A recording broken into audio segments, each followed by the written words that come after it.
We want to talk now about some of the weeds that are showing up in some of our summer crops in Oklahoma. Joining us now is Joe Armstrong, our Weed Science Extension Specialist. And Joe, give us an idea of what you're really concerned about this time of year. Well, there's a lot of weeds that will pop up in the summertime. One that I've received a lot of phone calls about is yellow nutsedge. It can be a problem in almost any of our row crops, especially things like peanuts, soybeans, grain sorghum, corn, cotton.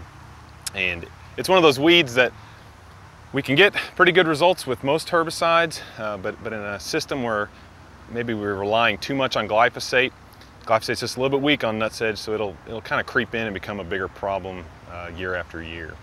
Nutsedge is, a lot of people will call it nut grass, but it's not really a grass, it's a sedge, so it's kind of a third type of weed, and it's a perennial weed, so it can spread very quickly underground.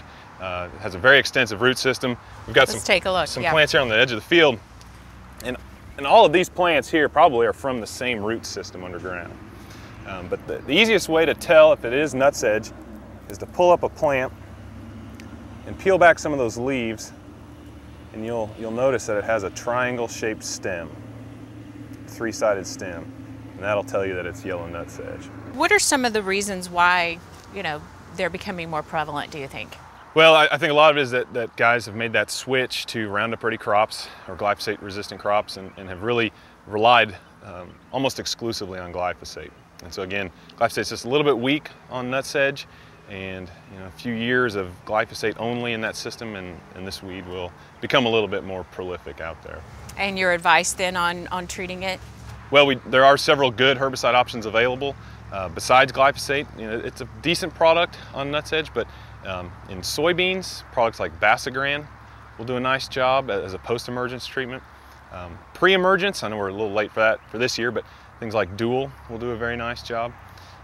In corn or grain sorghum, Permit is a very good product on yellow nutsedge.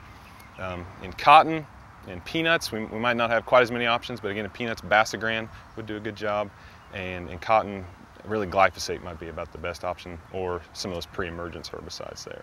Okay, and it's not just the nutsedge, there's another kind of weed that you're kind of keeping an eye on? Yeah, in those systems where we moved to glyphosate exclusively, we've run into some cases of glyphosate-resistant weeds. So things like mare's tail, we've talked about that in the past, that we used to be able to control it with glyphosate and no longer can in many situations.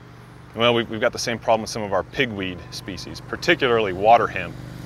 We've done some work in our greenhouse testing those weeds for resistance, and populations from the north central part of the state as well as the eastern part of the state in soybean production, we have confirmed glyphosate-resistant water hemp. And then are there some solutions for controlling that? Yeah, again, really the best option is to use those pre-emergence herbicides.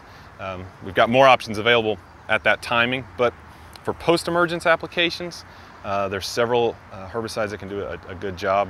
It's all based on the height of the weed. If those weeds are a foot tall or more, it's going to be very difficult to get satisfactory control. But if you can get out there when those weeds are 4 to 6 inches tall, that's pushing it a little bit. But things like Cobra, Reflex on the eastern part of the state, those can do a nice job of burning down those weeds that glyphosate may miss. Okay, and is there sort of a benchmark kind of time? We haven't seen much rain lately, but is there an application time that's better than others? Well, with this drought, the weeds are going to be a little bit more difficult to control. They're putting out a thicker wax layer on those leaves because they're trying to preserve water, and it's going to be harder to move the herbicide through that wax layer into the plant. So really, the best conditions would be when that plant is actively growing, maybe after a rain event. But if there's no rainfall in the forecast, those weeds are still going to grow. They're going to find moisture in the soil.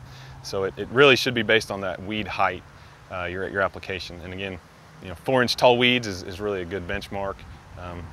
But we can still control them up to about 6 inches, but past that it becomes much more difficult. And they're getting tougher in the drought, just like a lot of other things, I guess. Yeah, weeds are very resilient. That's why they're a problem. And they can survive drought conditions better than many of our crops can, unfortunately. Thank you, Joe. And by the way, the Weed Science Field Tour is coming up. It all starts at 9:30 the morning of Friday, July 15th at the Cimarron Valley Research Station near Perkins. Topics include weed identification, along with weed control in soybeans, sorghum, and sesame.